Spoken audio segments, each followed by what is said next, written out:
Good afternoon. You are now entering Sapo Studios. Frogs and species of all kinds are welcome.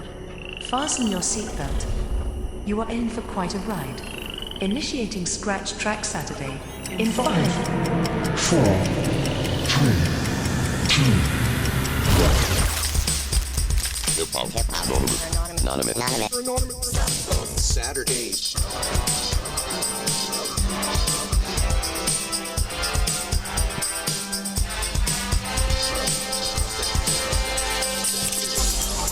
Hello, everybody.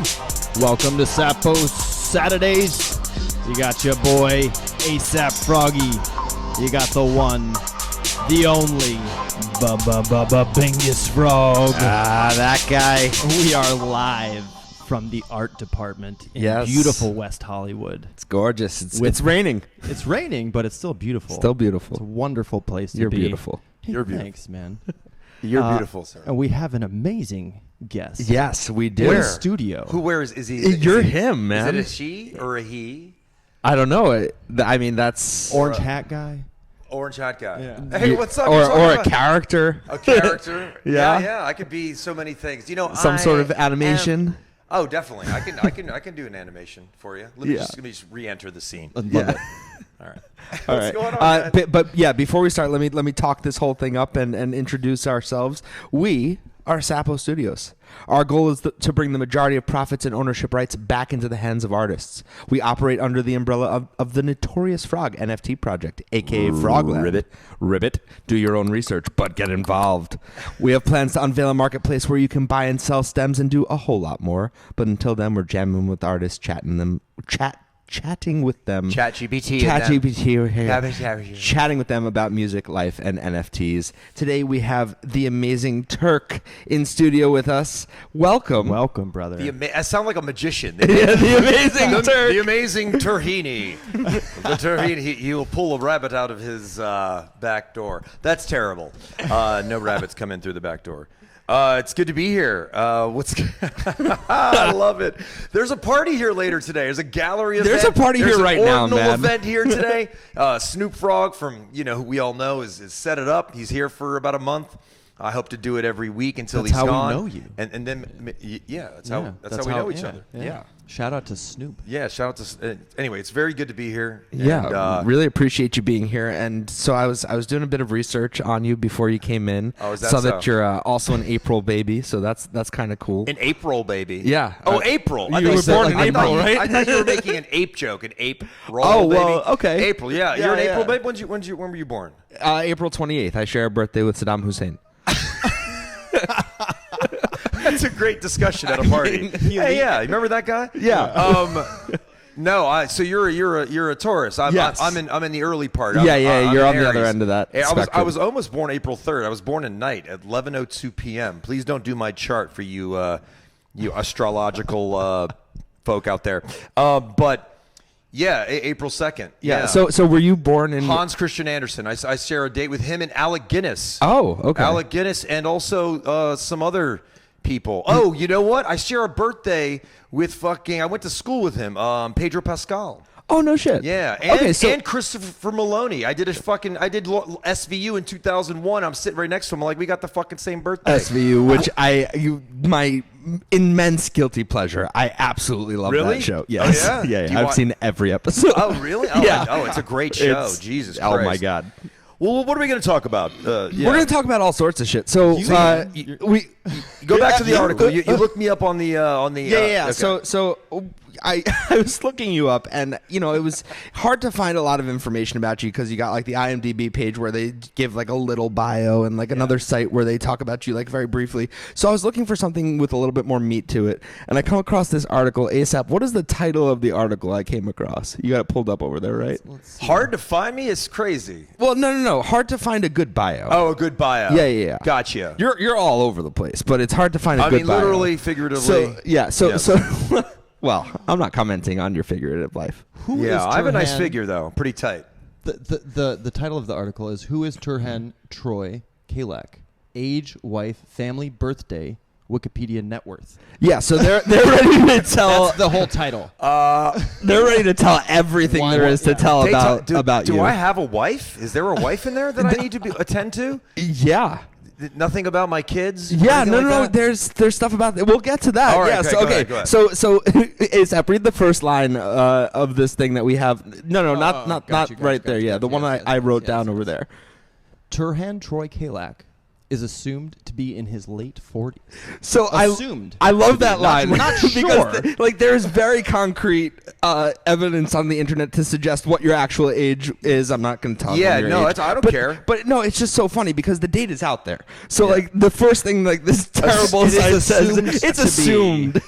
Yeah, we have no idea what his actual age is. He's a mystery. Yeah, I mean, I don't know. I mean, I feel like a 12-year-old energy in the heart, you know, and maybe they were reading your aura and they couldn't figure out what your actual age was. Maybe they're trying to do the average and they're trying to be nice or something like that. But you know, I mean, you know, they're assuming right, you know, late 40s and stuff like that. But move on to the next ridiculous line, and it's also about like the way some of these things are phrased. That I love this website. Please go ahead. He is a resident of the United States of America.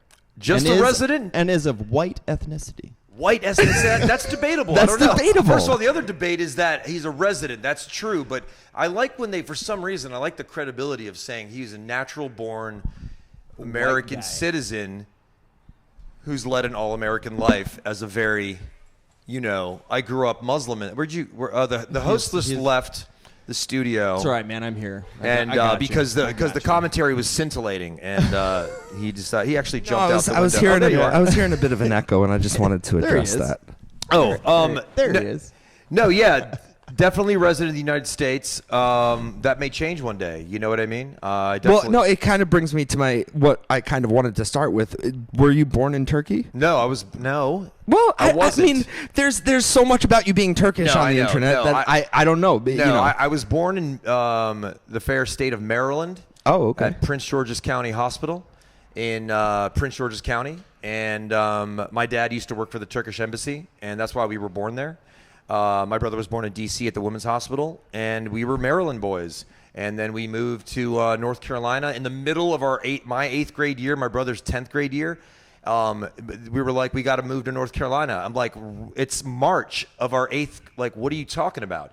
So you can't say anything to your parents. You just got to go. So we picked up and left to the mountains of North Carolina, went to a very small school.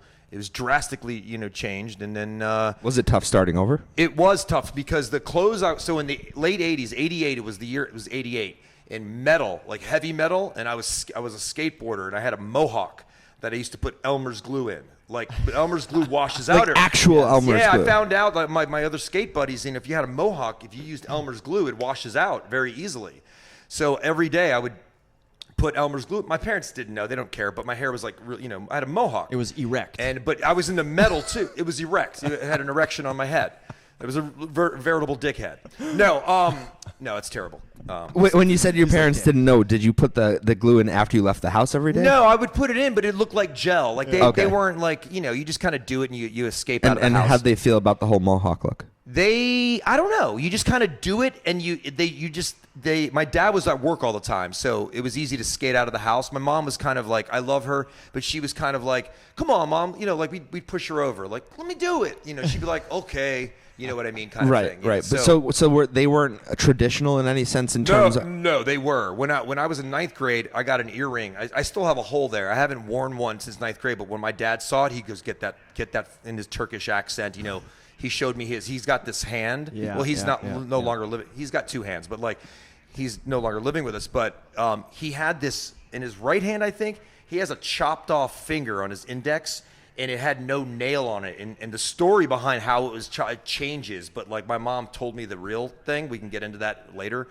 But it was really scary. And he was always like, I used to do stand-up and about my dad, And Fez, my ape, is based on my dad. But like, Fez was funny, he was funny, But my dad was like serious, but also funny, but like. And just for those of you that are listening that don't know what he's talking about, when he refers to his ape, it's the Bored Ape Yacht Club. He has an NFT, and he's using that IP to create a character. Yeah, I've created a character, animation with my animation team and stuff like that, and I build that IP and create a character. And It's just use so it. Why much not? fun, man. It's so much fun to watch. It is. We It's- got some exciting things coming out, it's and entertaining. I'm connected to Hollywood, and it's very easy for me to pitch this as a show, and so it's all good. But my dad would say, do you want do you want the five brothers? And that means like you want your ass beat, Right, because the five brothers is all five fingers on his hand. His open palm hand. Me and my brother, we'd be like, we never want five extra brothers. Yeah, who wants the five brothers?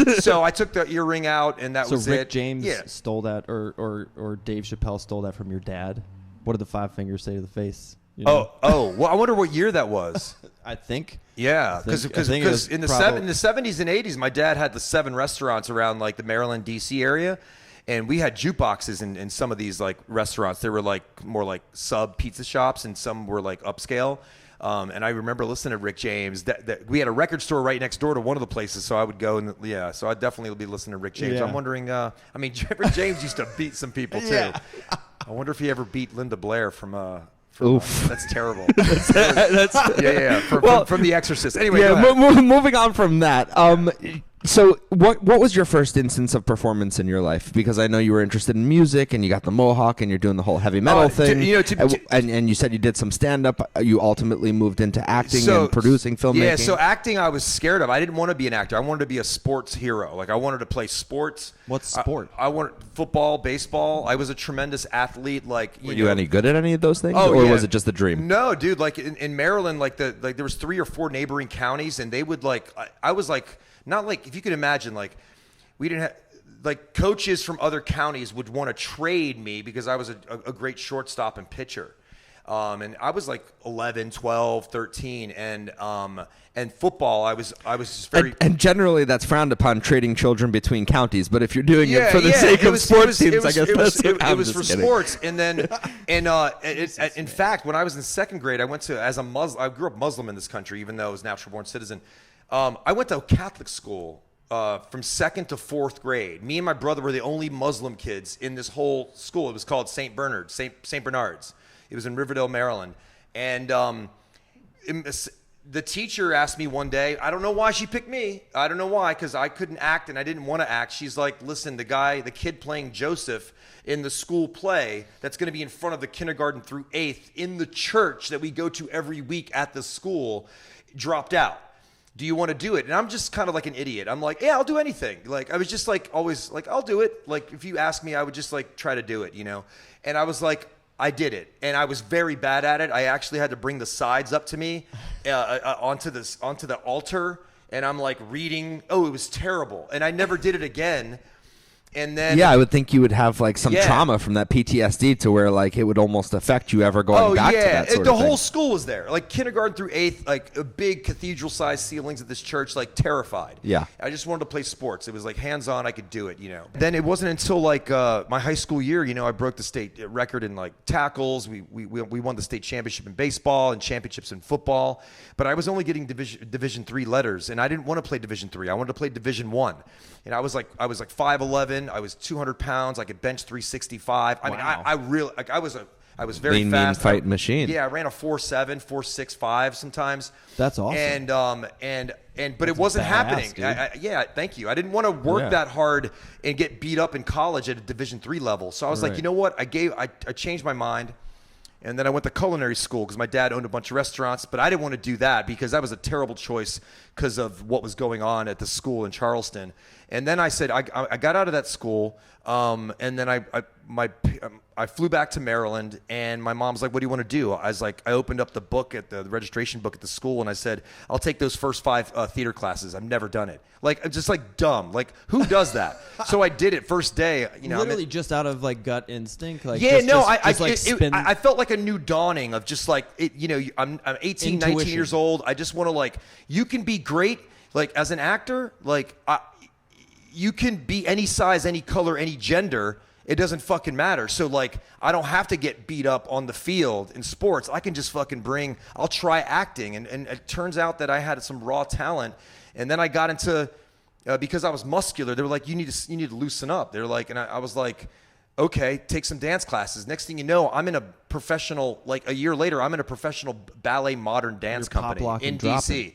Yeah. Well, and yeah. and what's interesting about that That's is that awesome. they suggest that football players take ballet for balance and things like you're that. right. A friend of mine was a football player in high school, and he was taking ballet, and it was all a part of that whole training. Oh, Willie Gault, number 83 from the Bears years ago. I remember he was a ballerina and stuff like that. Maybe Jerry Rice, I'm not sure, but definitely Willie Gault, who's like probably in the Hall of Fame.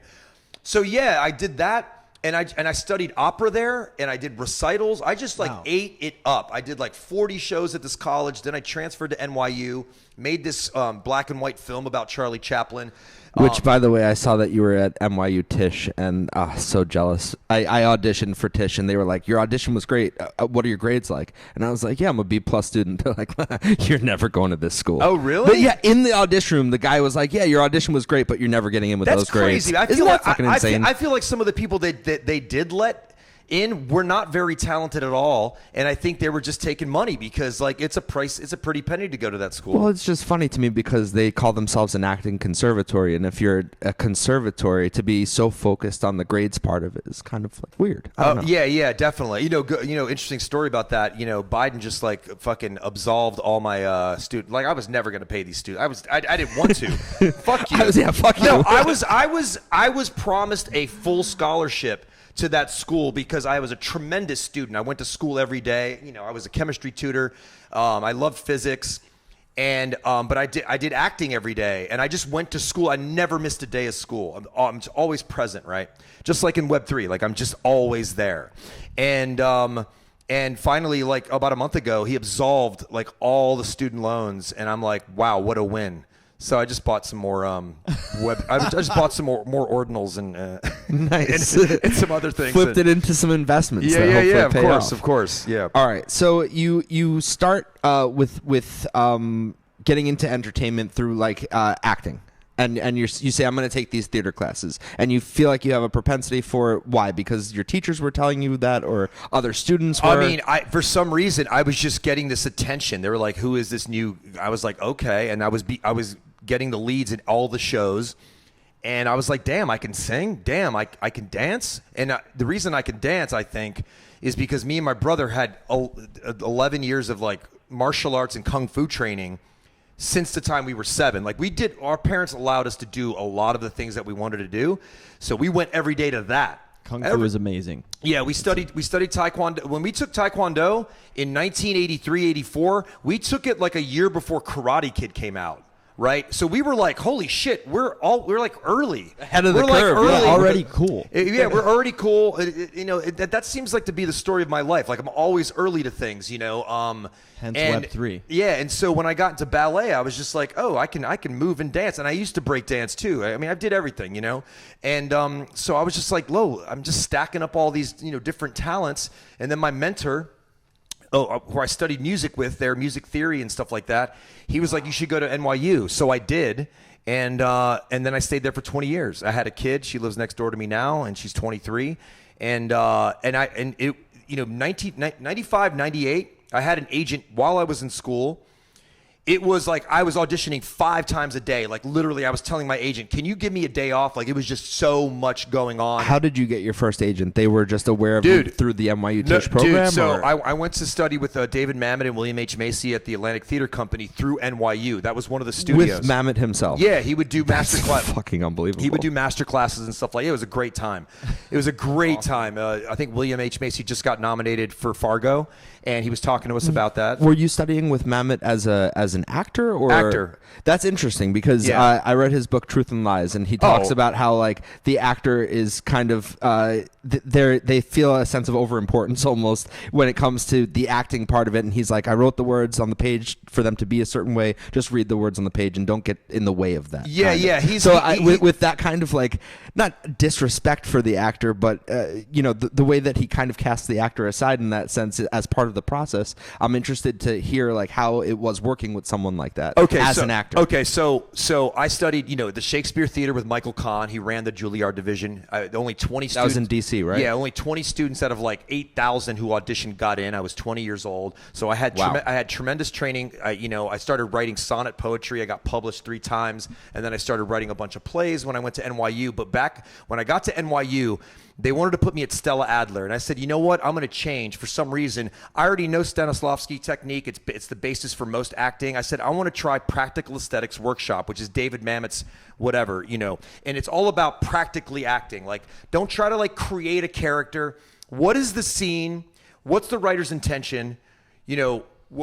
What does your character want? What are the actions you're going to pursue to go get that? Because that's what we all do in life. Every interaction that you have with people, you are pursuing something.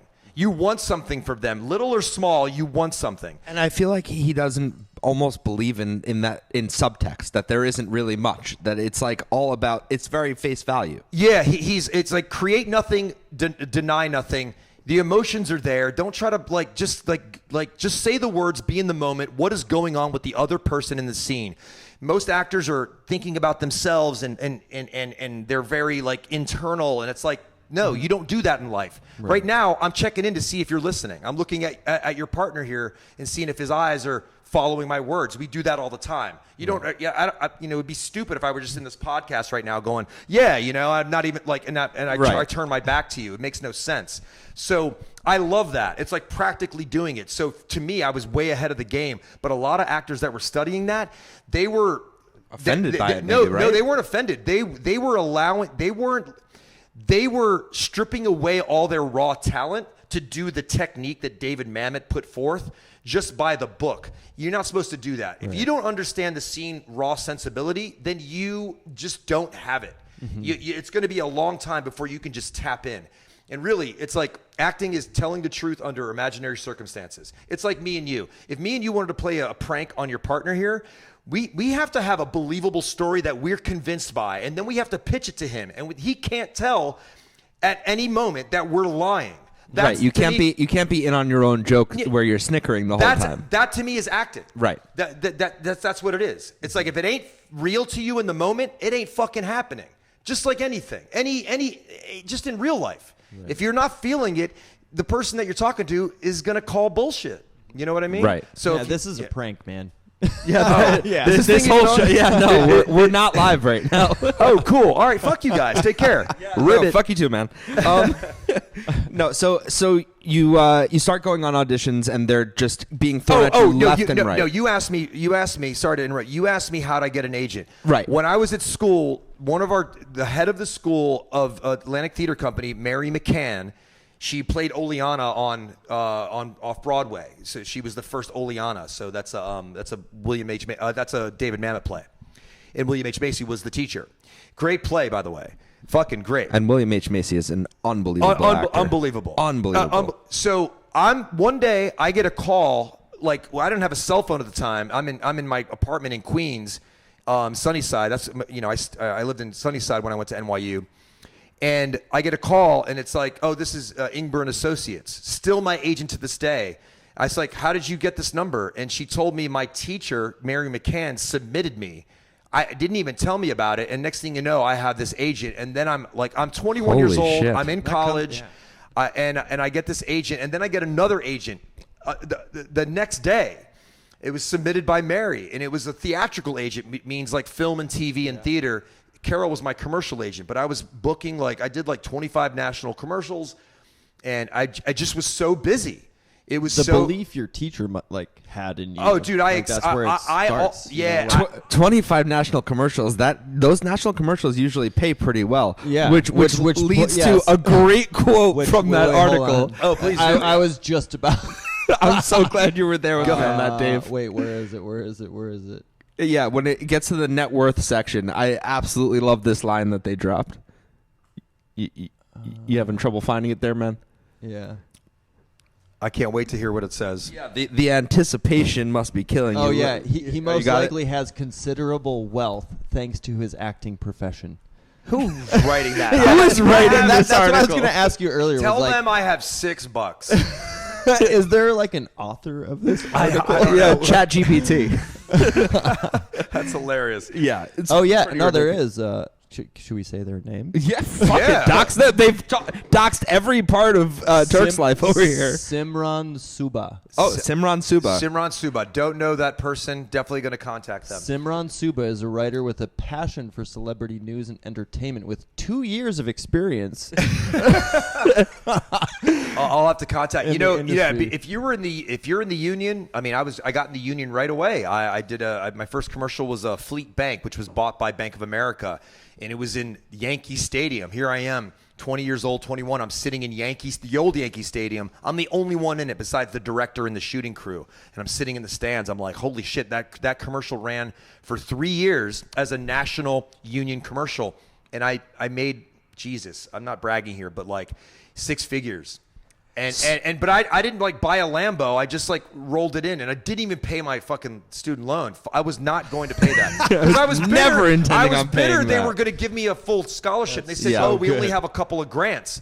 And then I went to the street and I Were told you getting phone calls every day from collections being like, where's the money? For No. What I was doing, I was paying the minimum, whatever, like that, because I was like really pissed off. And I said, "Mom, I don't have to go to the school. I could just go to a regular acting school that's cheaper." She goes, "No, just go to it." I said, "Mom, we don't need to do this at all." You know, she's like, "Just take a loan." I was like, "Mom, it's not a big deal." Well, yeah, because you were still in school while you were getting all of these commercials. Yeah, so yeah. Did you ever feel a sense of like, I don't need to do this because I've already got a handle for what this business is, and clearly they have an interest in me. So I wanted to finish out the school, and I thought like, man, the doors, they're going to be knocking on my doors when I graduate, but it doesn't happen that way.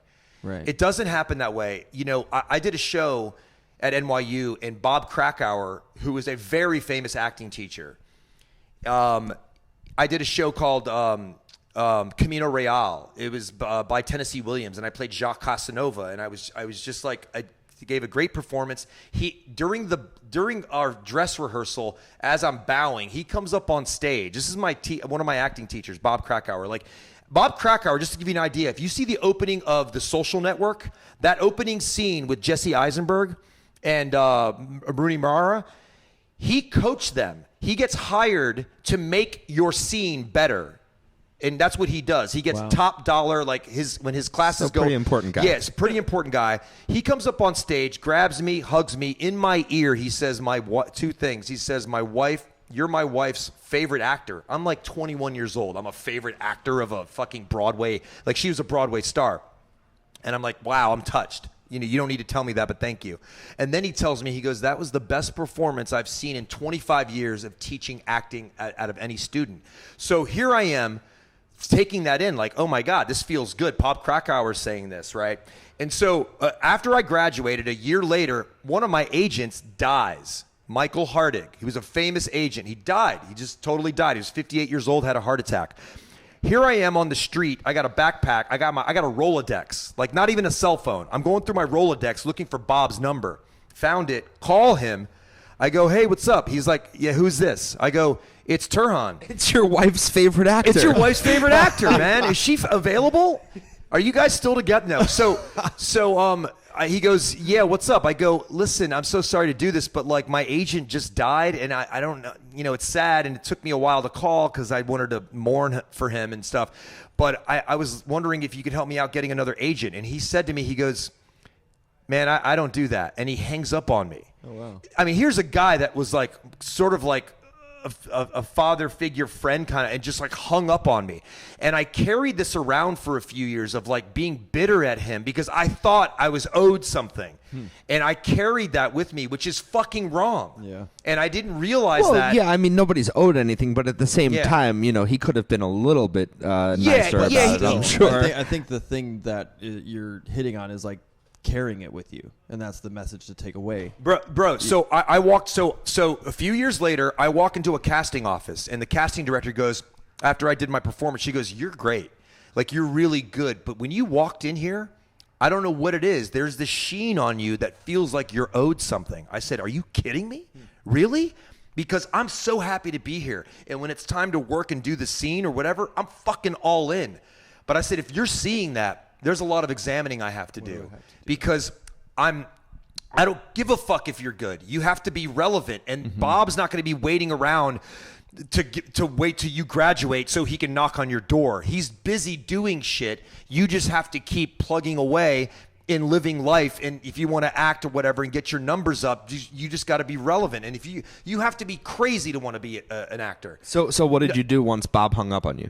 I just was like, fuck it. I just went about my day, and I don't really remember, but I know that I just kept, it was busy anyway. And maybe a few months later, I got an agent. I was rifling through agents, and I was like, okay, I was trying this one out. And then finally I found one, and that was all she wrote. Like, it was just a great marriage of a relationship to be with this next agent that I had. But it was like your persistence that like kept. Yeah, moving it I'm forward, persistent as fuck. I'm extraneous as fuck. I'm an overachiever. Like, like there's some things like, why are you doing that? Like, and I'm like, because I'm crazy. Because I'm crazy and I want to do it. I'm very passionate. That's why I'm like, I'm in very different sectors of my life. Like, and I can touch upon a lot of different subjects.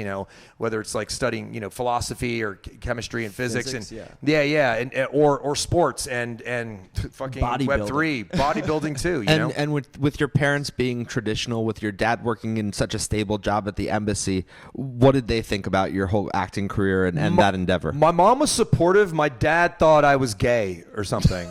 He was like, "Are you gay? Are you gay?" And my brother thought I was, and it's okay. This was like long ago. You're Are you dancing. gay now? And I'm like, why?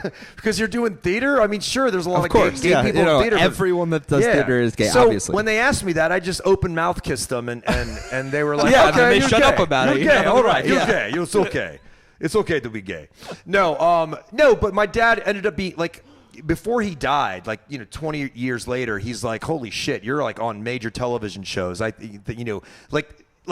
do your journey and forget the noise, and the respect will come. And if it doesn't, you can't take care of their side of the street. You only can take care of yours. Sometimes it's so hard when it's like the people that created you, like your mom and dad. It's like really difficult to like not carry that with you. Like you're saying, like you carried that with you. I did. My mom was never hard on me about that. My mom always said yes to us. I mean, she wasn't like so much of a pushover, but we would ask her and ask her and ask her, like, can we have that toy? Like 3 weeks later, that toy is in our fucking room and we're playing with it.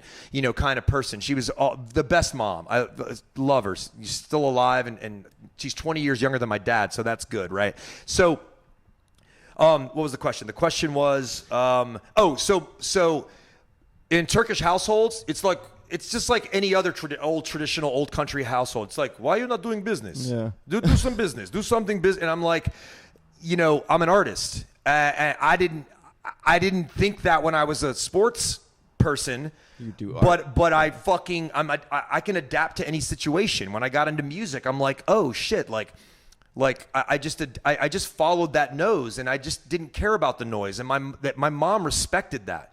They were like, this kid is on fire, and he gives a fuck, and he excels. Just let him. He's gonna do what he's gonna do. Let him do it. So I don't know, man. And it's like not letting your family, with their lack of belief, let's say, because of culture or whatever. Because like my dad's Egyptian, so I kind of grew up that same way, where it's like took some convincing to let me like come to Los Angeles, like pursue something in arts.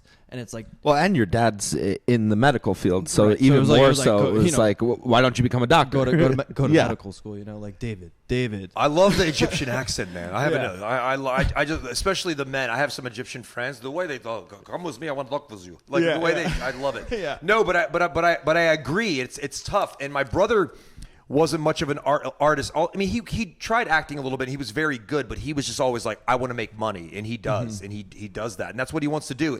It could be anything. But it's like, I think my point is like to not let it hinder you, because it's like, for me, it was like, damn, that's like my dad, and it's like I need to like impress him and do well, and it took some time where he's like, okay, like I see what you're doing, and like wasn't on national television, but like it took some time for him to say like, I'm glad you're pursuing that. So like, what allowed you to do that? Just your own personal belief to not let it hinder. Dude, you know what it is? I have vision. I remember when I was 3 years old, I just like had vision. If when I was playing sports like the night before, I could envision the game. I could envision plays.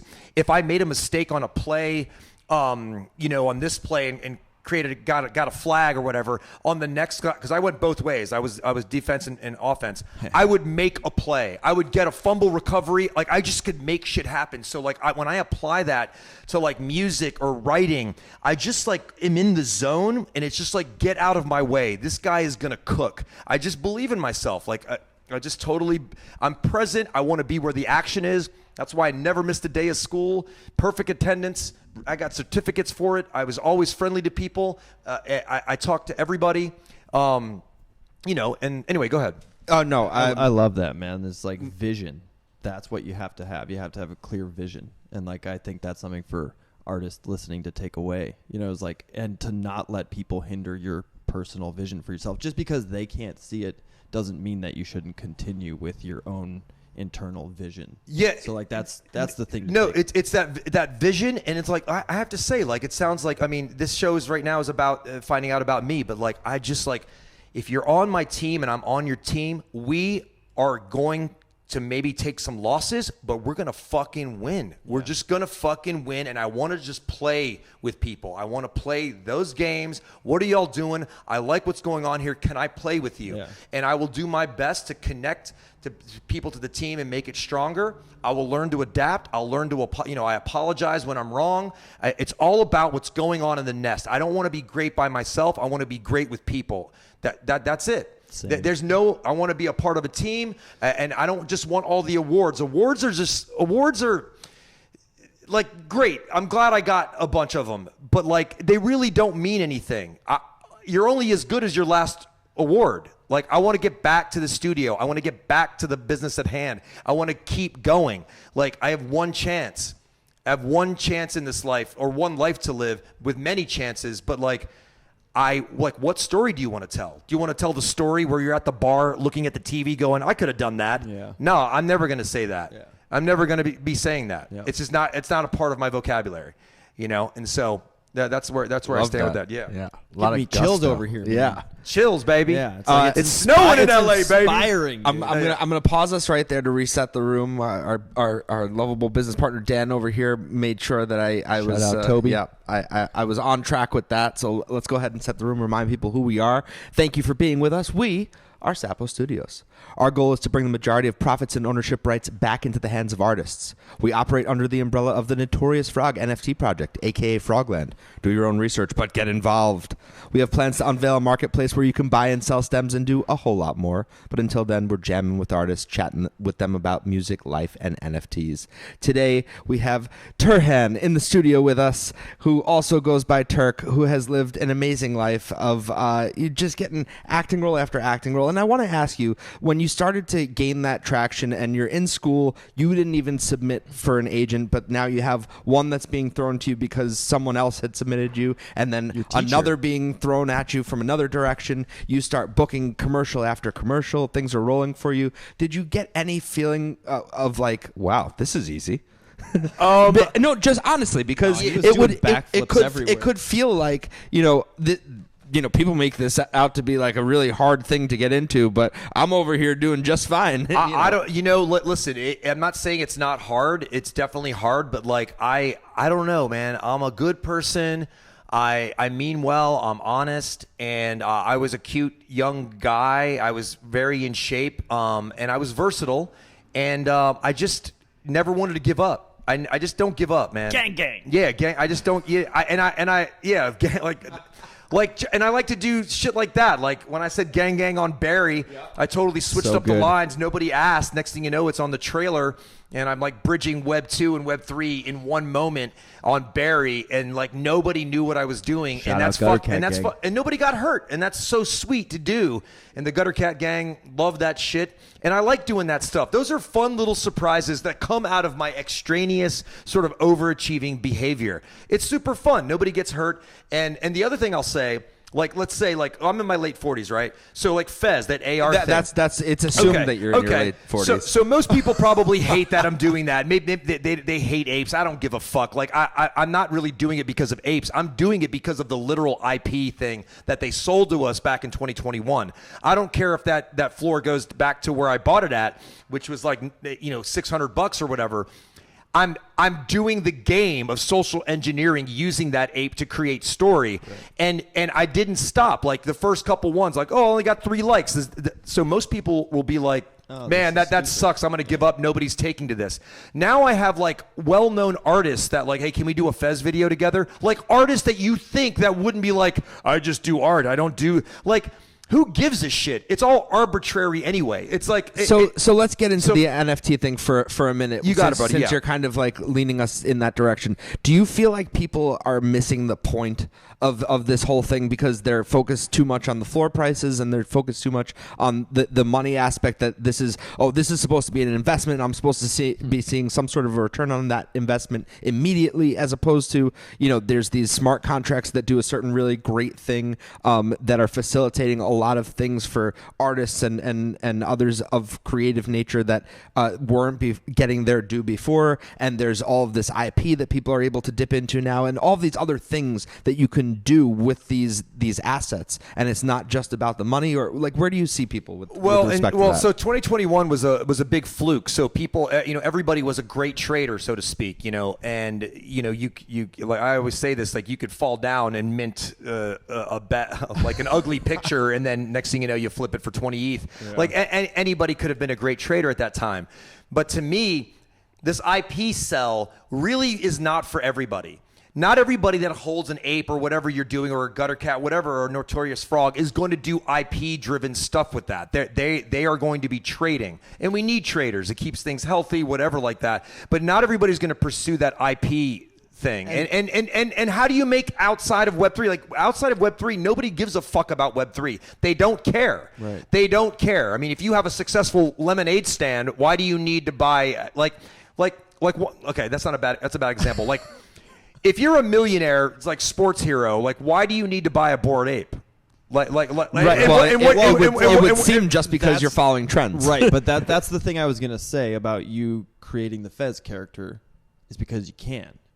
It's like you have the talent to do it, and you have the mindset behind it, and you have resources to like build something. It was right. So it's not for everybody. It's not for everybody. It was ripe for me. I mean, when I saw that, I was like, oh, these projects don't have lore. That's why I started writing lore for like the Gutter Cat Gang and several other projects.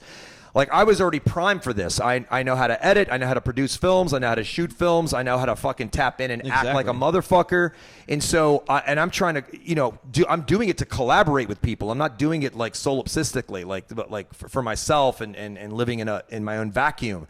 And so, but not everybody's like that. But I think there needs to be, there's not many incubation rooms to be able to teach people how to do content and how to, in the entertainment field, to be able to, like I have a writers group in LA. It's about 60 people large, tremendous, well-known writers. Do you all get into the room at the same time? No, or is it all virtual? They used to I used to have them at my house before pandemic, but now we just talk through a Facebook inbox and we just share scripts, and then we have online readings. We give notes, we sharpen it for market, and that's it.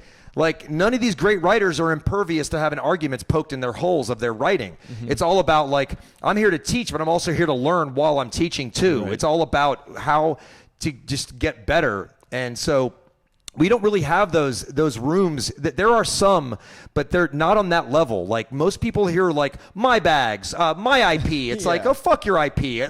Like put your, collaborate with your IPs together, because like it's doing it alone sucks, and you're gonna feel that it has no legs. It has no legs to do shit on your own. And it's funny that there is so much of that mentality when the initial idea or the initial idea that everyone was purporting for this whole thing was supposed to be about giving people back the power and being collaborative and community and all of that shit. So to have so many entities that are large in this space flying directly in the face of that is funny and ironic. I can't believe. I mean, listen. I socially engineered this floor ape that I picked because of my father. My father died, a few years before, and I was like, oh, this ape has a fez. It's Turkish. It's crying. It's got a punk, motorcycle jacket. I love music. It's basically like all the shit that I love. I'm gonna fucking create animation with this guy, and it was a deep connection instantly. You know what I mean? It's completely divorced from the Bored Ape Yacht Club. Like, meaning, like, I don't hate the Bored Ape Yacht Club. They were very good to the holders and stuff like that in monetary sense. But that's not the point. I don't need that project to pump my bags. I mean, sure, if they want to retweet some things, yeah, fine. But that's not why I'm doing it. I'm making this ape more famous than a rare ape. It's fun to be able to give voice to it. And I can't believe there aren't many more that have done that in terms of story-related stuff.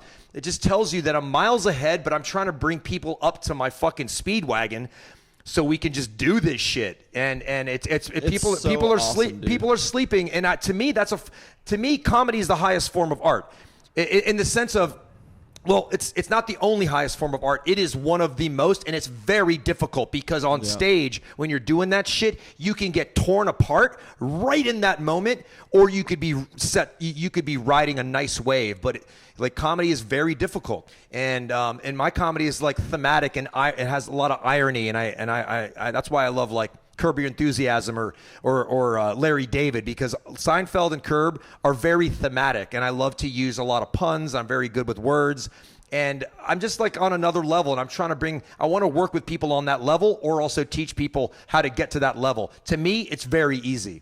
To me, if you just tap in, listen a little bit, and we can learn from each other, and I'm just telling you, man, like. And it sounds like you're someone that's always looking to create and do the next thing, which is amazing. And you have to have that in you, that drive to be able to move forward in this industry. Oh, in some capacity. There are young kids in this space that can't keep up with me.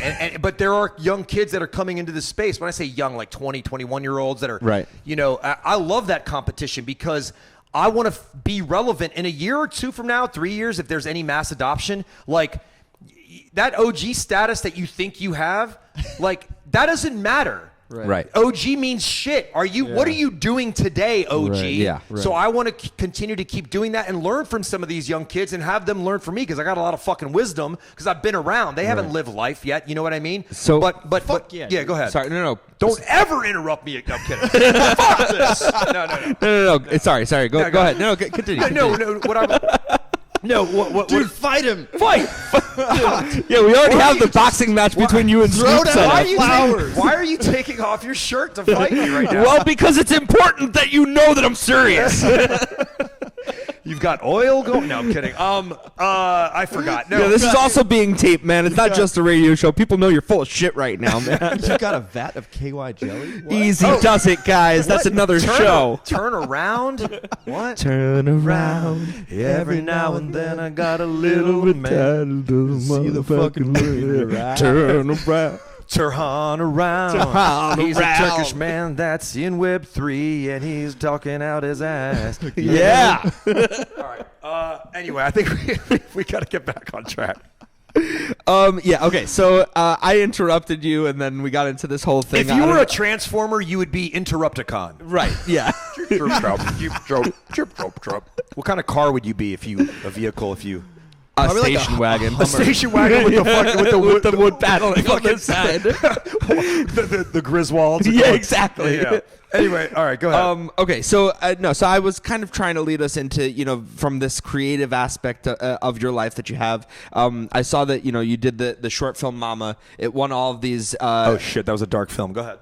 Okay, I mean, even comedians go to dark places. Yeah. And sometimes it's a lot of times it's comedians that go to the dark places. So that makes a lot of sense. But I know that wasn't your first creative endeavor. But were these creative endeavors that you took on to be a writer, director, producer? Were those things that you just felt like you wanted to get out of you, or that you felt like you needed to do from a business point of view? Why did you make these? So when I got into like day one acting, I was also writing at the time, and I was like, how do you write a poem? So I did sonnet poetry, like I said earlier, and I got published, and I did 30 of those, but I got published for 3, and I just kept a book, and I just wanted to learn how sonnet poetry is done, 12 lines plus 2 couplets at the end, iambic pentameter, whatever, all that stuff. And then I was like, how do you write a play? So then I learned, and I wrote 7 plays during NYU. And then I was like, we'd have readings, then I'd put them up, and like people would just want to do my shit because I was the one that was fucking like, look at this stuff. It's good writing, and people would want to do it. So, and then that Mama script was actually my first writing credit on IMDb, and maybe I was like 25, or I forget how old I was, but that was a dark script. I mean, I don't even want to talk about the subject matter, and I wasn't in that, but like that was made for like $165,000, like an 8-minute film, and it won so many awards. And then I did 15 international film awards. Yeah, online, and so it was just including best produced screenplay. Yeah, and I thank you, and I just wanted to, I just want to, like as a writer, I just want people to see. I just want people to see my stuff, whether it's like good or I want it to be good, but like I just want to be in the game. I want to be relevant. I want to be like, look what that guy did. Look who he did it with, and he continues to do that. He's a good person. Like Charlie Chaplin is my favorite actor. Now I don't like the parts of his life where he was dating young girls and stuff like that, but it was more about how he ran his studio. And when he would come to the studio, people would be like, the prince is coming, the prince is coming. And, he was in Aries himself. And I made a film about him that got into NYU. Robert Redford saw it. He loved it. Robert Towne saw it. He called me. Robert Towne wrote The Network. Like, I'm 21 years old. I'm like, these guys are calling me. Like, That's it's crazy. so wild. Yeah. It's I want you to go to your windows. Yeah. And so I was like, okay, there's something here. And I just wanted to be like, I just want to be a good guy that's doing phenomenal work and continuing to do it until the day I die. And I don't know how that's going to, play out then. And maybe I'll leave entertainment. Who knows what it'll be. I just want to keep growing. And I don't want to stay stagnant. And I just want to be relevant and keep pushing boundaries and shit. The thing that's important about that, I think, is like being able to understand how to carry out all the aspects of making a film, so that like when you're later in life and find yourself on HBO sets, like now how to like communicate with people in all the departments on a film set, correct? Exactly. Yeah, and so, like, you want speak their language. Exactly. And I know you want to respect everybody on set because everybody has their own life and you just got to do it with care, but ultimately it's about the product, right? So most people that go to film school, they're going to end up as crew members. That's fine. It could be a good life. You have work a union job and you'll be good. You'll go from set to set and whatever. But just know it's like going to art school. If you go to art school and you want to be an artist, you got to be creating art. Mm-hmm. So if you're going to film school, you don't really want to become a crew member unless you want to learn the trade and rise up, become a first AD. Next thing you know, you've done about 15 of those, and now you're a director. That's totally fine too. Everybody has their own trajectory. But if you're not making films, you're not making films. You're not a filmmaker, or you're not a creator. So I'm always taking today. Yeah. I don't like regular jobs. I like the thing that's cutting, like it's the shortcut. It's not a bad shortcut. It's like the shortest line between 2 points. I want to make a film. All right, go make the fucking film. Right. Don't take a job and then pontificate about the film. Right. So that's the way I look at it. And does that make sense? Yes, it 100%. absolutely makes sense. And I kind have of am interested to know how COVID affected you as an actor, as a creator. Did it feel like everything was coming to a complete halt? Were you able to power through that? Actually, right when COVID happened, I did two things. I bought another bike and I rode around the streets of LA every other day for about 25, 30 miles for 9 months. And I learned all the streets. Nobody was on the streets. Like a bicycle or yeah, a motorcycle? like a hybrid, like just for like exercise. Yeah. And I would go through, not through the paths. I would go through like up hills and down hills. And I just learned the whole landscape. The other thing I did was I wrote 40 demos of music, like rock music and some house music, and 10 of those songs were picked by this producer, this Grammy winner, and he reproduced them note for note for free for me because he's a big fan of Barry. I was a friend with his engineer friend, and I couldn't believe it. And so I'm using this for this movie that we're making, this high school comedy that we're making with rock music with the producer of American Pie and Green Hornet, and about 6 months later, I was okay with like just digging into music because I was like, I can finally make these albums, and I made 3 albums worth of demos, and but. Next thing you know, that fall of that pandemic, well, actually, let me back up. In March 12th, we met for season 3 of Barry, and we read the first 2 scripts. And then 2 days later, all production, the world shut down, and we were sad. So Barry season 3 didn't get going for like another year and a half.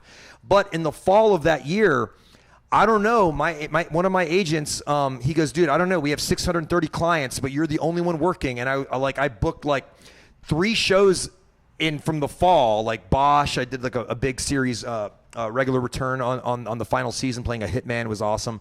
And I was doing stuff, and I wasn't bragging about it. I was like, why am I getting, and maybe it's because of my look. I'm very ambiguous and stuff like that. I can play a lot of different parts. But I soaked up, like, I think a lot of people during the pandemic, you know, like a lot of breakups happened, some divorces, a lot of people lost their jobs. I took the opportunity to just, like, and I think a lot of people did, they took the opportunity to do something on their terms because they had all this time to spare. And I think a lot of good came out of it. I mean, opposed to the bad. I mean, it's very sad for, you know, some people, their lives were destroyed. But I think it was a big opportunity. Everything is an opportunity. I think the universe is conspiring with you instead of against you. Most people live like, woe is me, I'm victim. Now, fuck that shit. Like they're owed something. Yeah, you can't be, exactly. Good callback. Yeah. And that's what we call a callback. Yeah, like they were owed something. You're owed shit. You owe it to yourself to not think that way. In terms of getting roles on all of these different shows, have you always had to audition, or have certain productions come to you and said, listen, we saw you on this thing, we know we want you for this character, we don't even need you to audition? Most of the time it's been auditions, but sometimes I'll get offers and I'm like, okay, fuck. But you know what? I like getting the offers, but I also don't like it also because I didn't win it outright, but I guess I did win it because of past work. Right. But you still I like the idea of competing. Yeah. You know, NYU, dude, people were annoyed. I'd always go first, but I'd always like play like Michael Jordan. I fucking just can fucking act. And I'm just going to go, like, I was that confident. Like, let me go first. Ooh, you know? Well, yeah, because, I mean, there's nothing I'll say, there's nothing like being annoying, but if you're annoying and you're good, then it's doubly as annoying. Then it's annoying. I guess it's fucking annoying. Yeah. No, but it's good because you have to have that passion inside of you, and you have to really love it to get into this business specifically. You were talking earlier about you have to be crazy to get into this industry in any respect, and it's true. And but it comes down to a love for the creative aspect of all of this shit, and if you really love it, you're going to continue to do it. Yeah. And some people just will never understand that. Because if you were sitting in it's some like, office at some desk in some building somewhere, I feel like I couldn't see it, man. Yeah, no, and I've done stuff like that. Like I've worn suits, and I've worked. You know, I was a real estate broker in New York City, but I didn't like if clients are calling me past 8 p.m. I turn the phone over. But if it's a producer from Hollywood, if they're calling me at 3 a.m., I'm taking the call. There's something about it. Oh, like, yeah. There's a lot like real estate. It's exciting. Real estate, I was great at, but I didn't love it. I didn't love it. There's something about this and creating. Like it's just like it's boundless. I can do whatever I want, just like you can do in Web3. You can literally create something out of thin air. Yeah. And the only limitation is that of your imagination. Yeah. So how did you get involved with Barry? So when the first season came out, I was a fan, and people told me about the show. Next thing you know, I get an audition for season 2, and it was season 1, and I'm glad. So not something you sought out, another thing that came to you. No, it was an audition I got, and I'm glad it was for a one-line part for Barry. And it was off screen, and I was so glad I didn't get it, because if I got it, I wouldn't have been on the show. So the second season was about to happen, I guess, and they needed to build out the Chechen mob. So I get an audition, I crush it. I'm actually tearing during the audition because I know how to fucking make comedy, but I just do really well. I fucking book it, right? I have a writers group meeting. All the writers are at my house, and they find out I book it, and we're like celebrating. Oh, you're going to be on Barry. Oh, shit, Bill Hader, whatever. Six hours go by, and my managers are calling me. The production is calling me for a fitting on Monday, and I'm like, awesome. It's 6 hours later, I get another call, and I was like, hey, more good news? And my manager goes, actually, no. I go, what? Because the writers group people are still there, and they're watching my face drain with blood, and they're going, yeah, HBO made a mistake. I go, what the fuck are you talking about? They go, they want to go with someone younger. I said, what? They said, don't worry. no. They said, don't worry. They're still building out the Chechen mob. I said, okay, whatever. They said, you're still going to get paid for that fitting. I said, I don't really give a fuck about the money. So a week later, I know what size. So a week later, I get another audition for this, and it's for a different role, and it's very funny, or I thought it was funny. For Barry as well? For Barry. Okay. And so I go in, I crush it, I get it, and it's for Akmal, the character that you see now. The first character that I got fired or didn't get hired for, I booked it and they took it away from me. Killed him off. And by the way, my agents who've been doing this for 40 years, they stayed in 40 years. It's only happened twice where you went that far to get approved by the network and then they changed their mind. That doesn't really happen that much. So I book Akmal and we do the show, and Bill Hader said, dude, we were going to kill you, but you were the funniest new Chechen, and we decided to kill the accordion player instead. But they also killed that other character, Meyerbeck, that young guy. They shot him in the face. He was the guy that Bill Hader was trying to coach as an upcoming not terrorist, but a hitman or whatever. Sharpshooter. Yeah, sharpshooter. And that guy, he dies. So it was very fortunate. It just tells you, like, you just because you didn't get something doesn't mean something else that's meant for you isn't coming that's better. So isn't on the way. Yeah. Well, so and like, it's also really nice because everything that you've said supports this idea that no matter what happens, no matter how great an accomplishment it is, your head hasn't gotten big as a result of it. You stay hungry. You stay wanting to prove that there's a space for you in this creative area and that you're hungry to create and all of that. I mean, when you talk about Bill Hader saying something like that, when you talk about in that other instance, the guy coming up to you and saying, you know, listen, you're the best person I've seen perform this in 25 years. I mean, those are big deals, you know, and it would be very easy for you to get a really big ego over it. yeah. And I'd say, like, listen, if something sad happens to you, like, spend a month on it. Like, that's it. You know, move past it if you can. And if you get an award, it's like something great. Like, spend a month on it. Like, don't be thinking about, like, that is the thing. Like, don't dwell on that. Like, take it, feels good, move forward. You got more work to do. You've got more work to do, more people to help, and just help people because, like, that shit is in the past. The past is useless. It's useless unless it's like, don't touch that hot stove again. Like, don't like, move on. Right. Learn from your past mistakes, but move on. And it just goes to show, like, don't have a fucking ego.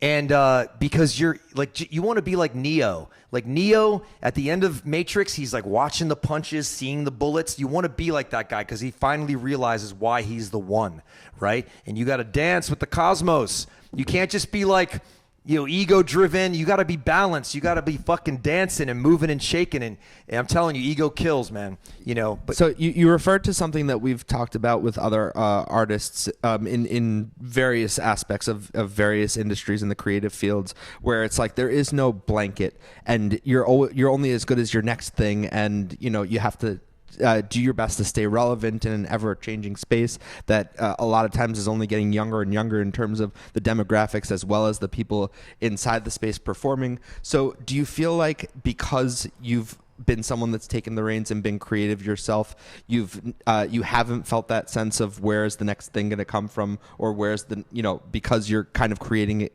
on your own? Or do you also feel that sense of like instability as a profession and as a career and as a creative in general? You know, for some reason, like sometimes I forget that I am an actor because I have a career. Like the strike is over now, and things are probably going to be coming in. But like I totally just think like in the Web3 realm, I'm just doing that every day, and I'm doing like 19 projects.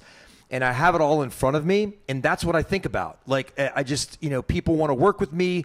I want to work with people, building all kinds of stuff, and I don't really think about like when's the next thing that's coming. I just have a great network of people. We invest together, we help each other, we build stuff together, and we're just good people in the space. And I think like age, like I don't know, man. I just have the stamina to because of 30 years of being told no 1,000 times a year as an actor and a writer. I have a strong spine. Most people, they don't. They don't know. I mean, they're putting their first time in this space in Web3. They're putting their first piece of work out, and they're not going to really take to the criticism really well, and that sucks. And you just got to, like, you've got to look past that and don't let other people determine your outcome. You just got to fucking keep going and just work with try to find the right people, find your brethren, and find where you can subsist. How did you first get introduced to? What's up, brethren? Hey, what's up, man? What's up, brethren? I really thought you were like ASAP just got out of his chair and pat me on the back. I thought he was going to say like, "Hey, we've not been recording for a long time. All the batteries are dead on the equipment, nothing and you can happened. stop talking now." No, but you're true. You got to find your team. Yeah, Around, and you know, a lot of people are looking for likes. No, that's your problem. No, what's your mission? What's your intent? Keep driving. Find your minimum viable community. If you got 10 MVC in your community, like, examine how you got those 10 people to like you, 10 people to follow you, 10 people to love your work. That they start there, you know. I mean, and some people take off like wildfire. People have, you know, they find lightning in a bottle. But what are you going to do after that lightning? Like most traders in this space, they trade for 19 hours a day. They're making millions of dollars, let's say. Only a small percentage are making millions trading. But what are you going to do with that money? They're probably going to lose it again. They're not going to do anything creative with it, probably. I don't want to be that. I don't want to be like, I trade and stuff like that, but my goal is not to be the best trader. My goal is to be the best Turhan, Troy, Caylak, or Fez, or whatever. Because to me, I'd rather 100x or 1,000x on that. Yeah. That has a lifetime of subsistence to me. It's just like, know your track, know your intent, just know what category, and maybe that takes a while, you know, but don't give up. If you give up, you're not going to know what's going to happen after that, because you've just made your decision. You've given up. You know, it's funny that you bring up that example specifically because last NFTLA. Don't even Dave length me right now. Oh, okay. Last NFTLA, we were at this Oni party. Oh, never mind. Oh, okay, not the same thought. All right, very good. We were at this Oni party, and there was a guy that was talking about. I don't remember what he had invested in. It wasn't Oni. It was some other NFT project, and he was saying that, oh man, I went to sleep and I woke up the next day and I had $6 million. And he goes, you know, unfortunately, I invested it all into another project that floored and. I don't have any of that money anymore. And when you talk about like what are you going to do with that money? It's like nothing creative. Yeah, nothing creative. And maybe like take half of that and put it away. I mean, sure. Who wouldn't want 100x on Pepe and make $100 million? But like after 19 hours of trading every day, as a creator, what energy do you have to create? You don't. So you got to you just got to make, what is your intent? You have to have a clear line of direction and thought, and that takes time for some people. Some people know it early, and some people don't know it at all, and some people get it later, right? Before I ask you the next thing, what were you thinking of that you wanted to? On our last show, there was a topic about working for Hollywood or working in Hollywood, and I think kind of what you're talking about is working in Hollywood, because like you're creating it for yourself rather than kind of going the route of like climbing the trenches of waiting for approval and I try to find shortcuts. I mean, yes, I do go through Hollywood to do the big shows that I'm on and stuff like that.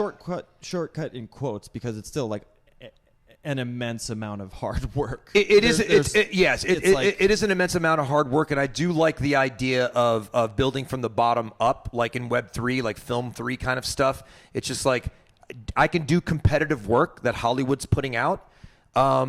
And I want to turn those tides, not by myself. It's going to take some time, but like I just think like building from the bottom up, like we come up with an idea, we have our community help build it with us. Like that has more legs because the homogenation process in Hollywood is like if we wrote the script and submitted it and Hollywood wants to do it, it's going to vastly change because the studio head has a 21-year-old son that's reading our script, and because we didn't mention TikTok or Snapchat or some words that, you know, and then it's not going to be shown or it's not going to be fixed, and like there's all these cooks in the kitchen, and I'd rather do it the other way around and get everybody a piece that's worked on the show, because that can happen. I mean, you can get everybody from the PA to the grips to the gaffers, all the way up to the actors and everybody above the line.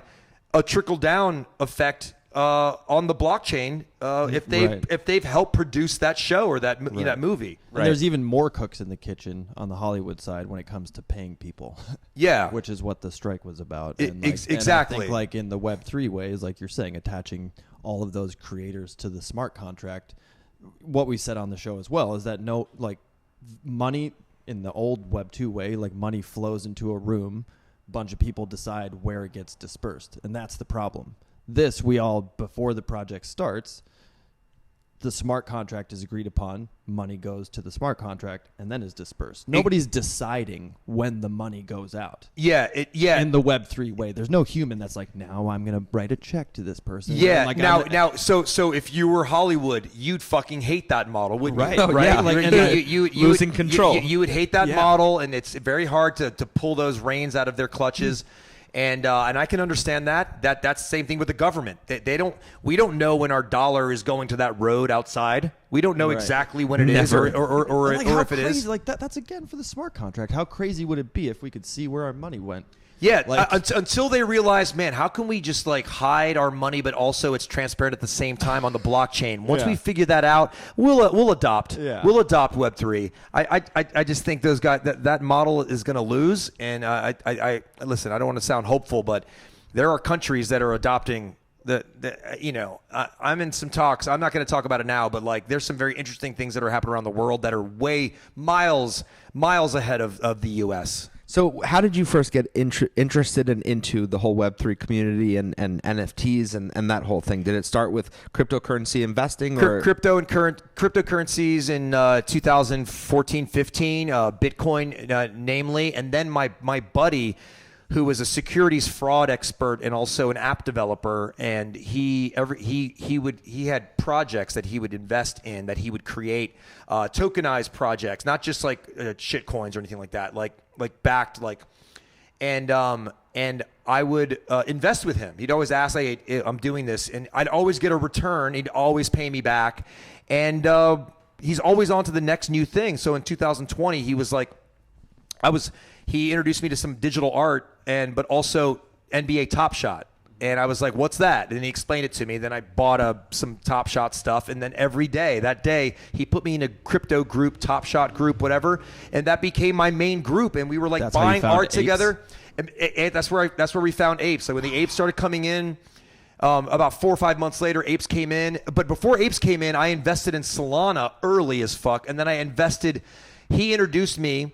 He's a great friend. He introduced me to Star Atlas, which was a space exploration game. So cool. So he introduced me to the first seed round of that. So I took some of my money, and my daughter had a bunch of money for an 18-year-old. I couldn't believe it. All. No. I'm just kidding. No, about 6 months later, it went 7 figures for each of us, and we pulled some out, and there's still some locked up. Of course, Solana took a nosedive, but our tokens are still there in the Atlas and police world. The police was the governance token, and Atlas is the in-game token, I think.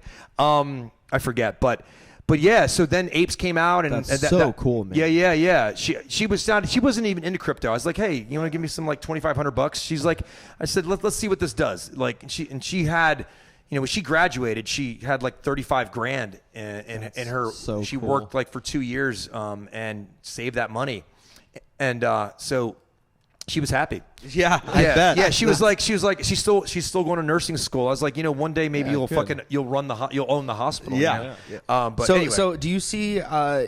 I feel like a lot of people are saying that the whole NFT market is dead and cryptocurrency is dead. I feel like a lot of that is coming from people that don't really understand it and never did. What do you feel about the direction that all of this is going? Do you feel like it's a dying or a dead market, or is this just something that is in hibernation? It's the bear market, and we'll come back from it. I think a lot of people that say that outside are listening to the news, and they could be right to certain things. And I think people that are inside of it have better ideas of how this could be, like Web3 in general could be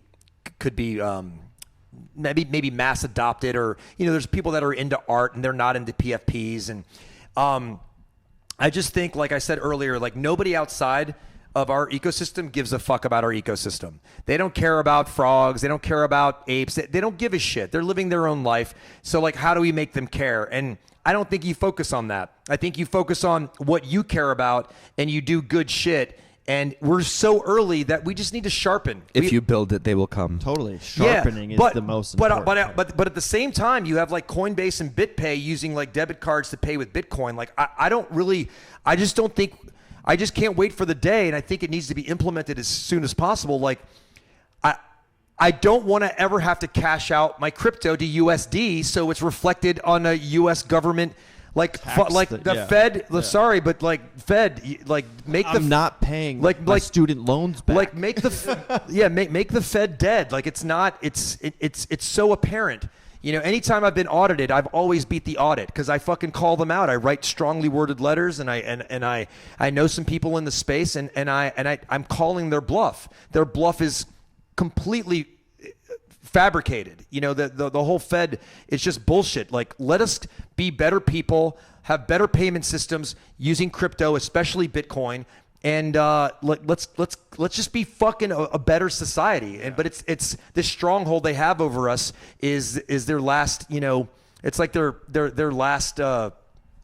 And to try to regulate a market that they still don't understand is interesting to watch and aggravating. Yeah. Dude, and they know that we know who they are now. Like even commoners go, nah, motherfuckers. And I like to thank TikTok for that. I'm sorry, but you know.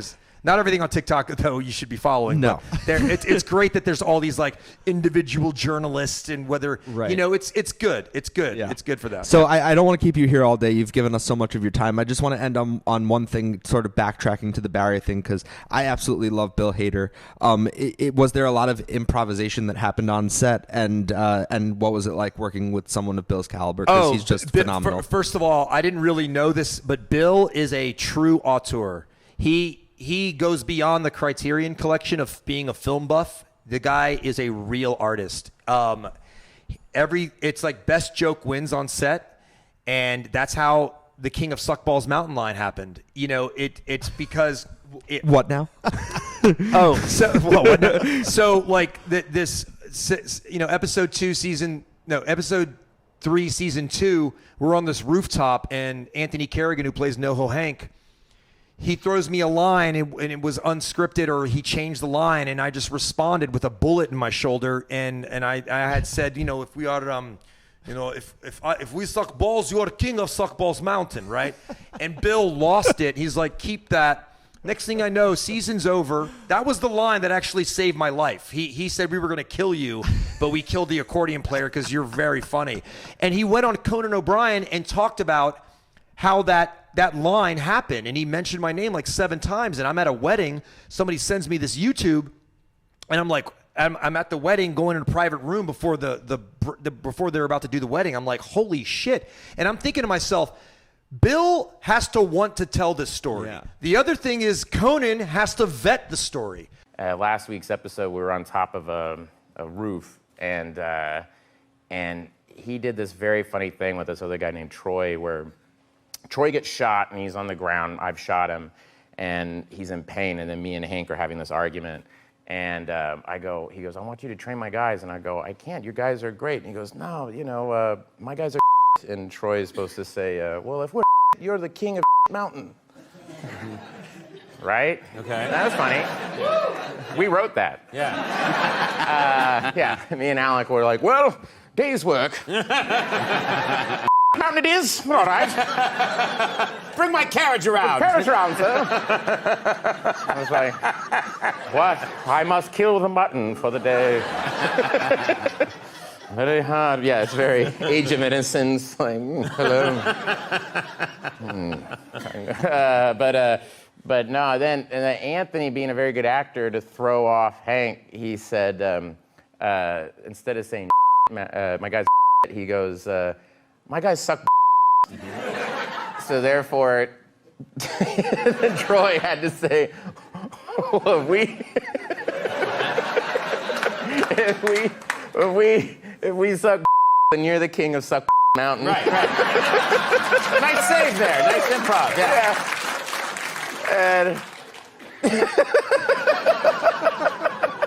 And I saw Troy do the math in his head. It made me laugh so hard. He goes, my God, suck. And I could tell that Anthony was kind of doing it on purpose to give something to Troy. He's like, my guys suck.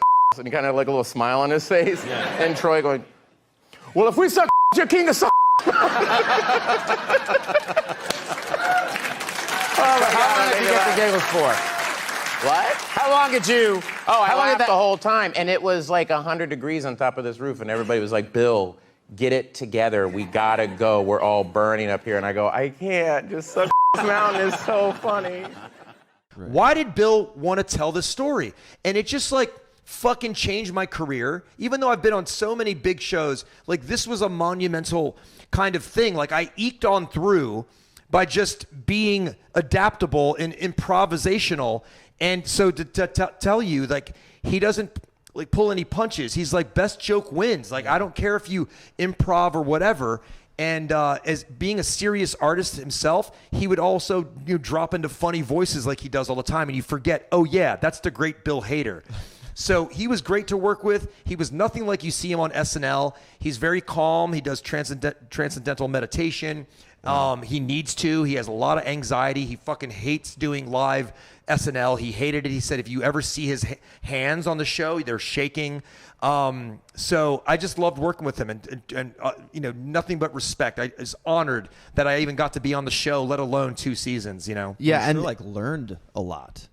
Working for sure. next to him, Oh, for sure. But it's so cool, man, to get like the verification from him, Oh, like, yeah. The validation. the validation. Yeah, like, dude, that's like Yeah. you say, like It's the great, amazing. like the great Bill Hader. Like, Yeah. you've been verified, motherfucker. Like, Yeah. I got into the club, apparently. Yeah. My friend Yeah. was like, no, you're in the club now. I was like, oh, okay. I didn't think of it that way. I think like, oh, shit, I'm not dead. Good. Right. So, I just, yeah. Earlier you were talking about when you get up there wherever it is, it's like you're in that Michael Jordan headspace of I'm just going to go and I'm going to kill it. And so that kind of like I think answers this question already, but you didn't feel any sort of intimidation in improvising in front of someone that's such a clear giant in the improvisation world. Oh no! Here's the way I look at it. Right. So I'm in my late 40s. I've lived life. I've got a kid too. I've had a tremendous like life. I've sucked balls. Yeah. I've done everything from like hip hop in the 90s and battle in clubs. I've done drugs before. I tore up New York City for 20 years. Like I'm a machine. And I'm like, so when I've worked with like big stars like Kiefer Sutherland, like I'm like, wait till you meet me. It's not about just me meeting you. Like get in the ring with me and I'll fucking like, I'm going to run circles around. I mean, Bill, love you, Bill. But Bill, he didn't even train as an actor. Doesn't mean I'm better than him, but he respected that me and Anthony went to Carnegie Mellon. He's an actor's actor. I went to NYU, Shakespeare Theater, all that stuff. Like, he respected that. Let's do the work. Let's make each other better. But dude, I'm like a fucking high-end competitor, man. Like, you love that. Yeah. Whether it's physical fighting or fucking comedy, you're going to feel me in the ring, and you're going to remember it. Give you a roundhouse kick to the face. Yeah, so you all better watch the fuck out because Turk is coming for you. Exactly, and I want all the people that I'm ever teaching to feel like that too. Yeah, not like an asshole, but like you have to take fucking heads off. You got to be a force. You have to be an undeniable force if you want to be great. Sorry, but I mean, sorry, but not sorry. And it's funny because when I was looking at your credits, you were also on the show Dave, and you were listed as I think your brother's name, right? Yeah, how did you know that? So, dude, he's a worm, dude. So this is like a magical life of Turhan, right? So I auditioned for that thing. I call my brother. I said, listen, I just auditioned for Dave. He goes, I love that show. So do I. The role of that name of the role when I auditioned for it was named Rigo, like Rodrigo or something, Rigo. 5 hours later, production calls my manager, says, we love him, we want to book him, but we want to change the name to Orhan. I call my brother. I said, you're not going to fucking believe this. They came up with that? Yeah, I said, what the fuck? I said, you're not going magical life. I said, you're not going to believe this. He says, what? I said, dude, they're changing the name to Orhan. Do they know that I have a brother? Did they look that up? They found this article, man. And anyway, they found that article, yeah. So I went to set, and Lil Dicky comes up to me 20 minutes before shooting this scene. And he goes, hey, man, I came up with the name. I love the name. But if you have any other Turkish names, let me know before we shoot. And I said, yeah. I was like, yeah, for sure. When he left my presence, I turned around and in my own little under my breath, I said, there is no fucking way I'm giving you any other fucking names because I want to see Orhan's name next to mine on IMDb. That's amazing. So that's what I did, and there it is. Well, and the reason I brought Dave up wasn't because of the connection to your brother and the name, but was actually because on that show, which is semi-autobiographical, he talks about you have to, if you're going to be in this industry, believe in yourself more than anyone else does. Mm-hmm. And I think that's a lot of your message too. You have to be your biggest fan in your corner 24/7 and know that you have this thing within you that's going to keep going and all of that and have that massive belief. Well, yeah, not only that's a great way to put it. Not only that, you've got something special, whether it's acting or a project after a project after a project, is that if your partners who didn't think of that project first, that if you died, they're going to continue for some reason to produce that thing. Mm-hmm. That's when you've got something special. So really believe in yourself and fucking don't look at the likes. Pay attention to your infrastructure.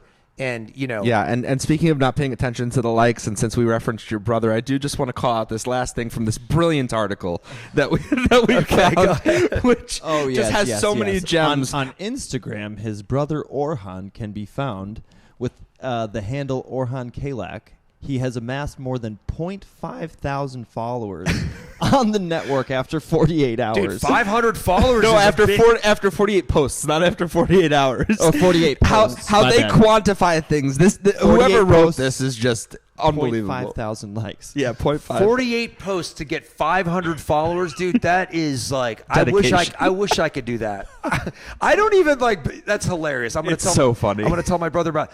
I don't even pump up my Instagram. I'm not even pumping up my Twitter. I just tweet a lot. It's not about getting the likes. It's just about I guess I'm addicted to Twitter, but I just love creating narrative and communicating with people because that's a breeding ground for growth and project development. Let's be completely fair. I'm sure you don't have to do as much work in that arena because you are booking all of these shows that people know you from, so they want to follow you as a result of that. Yeah, but I'll say this. I have a career, right? And I don't really have to really I'm not saying you don't have to do any work. I have a career, but in Web3, this is a different game. Sure. This is a different game, and I want to be relevant, and I want to learn, and I also want to teach at the same time. I want to be a part of it, like I said, and relevant. I don't bring my ego of being on these shows to this space at all.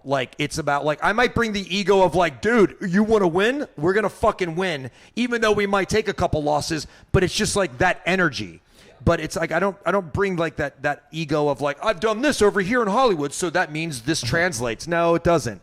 It doesn't translate at all. I know that you don't bring your ego into the room because you agreed to do our show, and we're so grateful for that. And the fact that you took your time, so much of your time, to be with us today is fantastic. So thank you so much. I live in a tent right across the street. It was really easy to walk over here. Here in beautiful West Hollywood. You and everyone else that was involved in the strike. Oh my God! All right, guys. No, but seriously, man, you're quite an inspiration. Your story's awesome. Your heart and dedication to your craft is bar none, man. And it's it makes me want to be better. Yeah, it's inspiring. And finishing things and putting it out. So if other people take anything from this, is go out and do. Go out and do. Yeah, I appreciate that. I appreciate that. I'm glad that has that effect on you. I would say every iteration, first or 3 iterations are going to be your vomit script, vomit ideas. Vomit them out. Complete them, though. Totally. Become a completion artist. It feels good. You know what I mean? Just complete that. Have it read. Take the notes. Kill your fucking darlings. Don't be so precious. Yeah. And act like you're going to make 100 of the things that you're going to do. You know what I mean? So I don't get be married to them. Yeah, I don't kill your darlings. I don't get. Is that what you mean by that? Yeah, kill your darlings. Don't be married to it. Yeah, yeah, exactly. If you no, this script has to be shot the way I envisioned it. No, it doesn't. It doesn't, because you're dealing with other people. If you're going to have this not if you want it to see the light of day, it doesn't. Yeah, if I write a script and then you love it and you're a producer, now it's our script, right? And then We show it to him. He's the studio head. Now it's our script. Now we have to deliver it and execute it to the world. Now it's not our script anymore. It's the fucking world's movie, right? So you gotta think about that. Like, why are you doing it? Are you doing it just for yourself? Or you just want to be in the equation and be a part of something bigger than yourself? And I like the latter. Same. Love That's that. awesome. And that's great education. Like that dude. For sure. I absolutely love that. Yes, for sure. No. Yeah. For Shordinal. For Shordinal, yeah. All right. Well, we're going to wrap it up there. Thank you so much for being with us. You're welcome, man. Thank you to everyone out in the Twitterverse that listened to the Space Live today. And if you're listening on the replay on Spotify, Apple Podcasts, or Google Podcasts, we appreciate you too. We hope you have a great rest of your weekend and a beautiful week. And we will see you next time. Sapo Studios, out. Much love to you all. That was Thomas Aaron at the beginning of the show, and Thomas Aaron is going to play us out. Ribbit.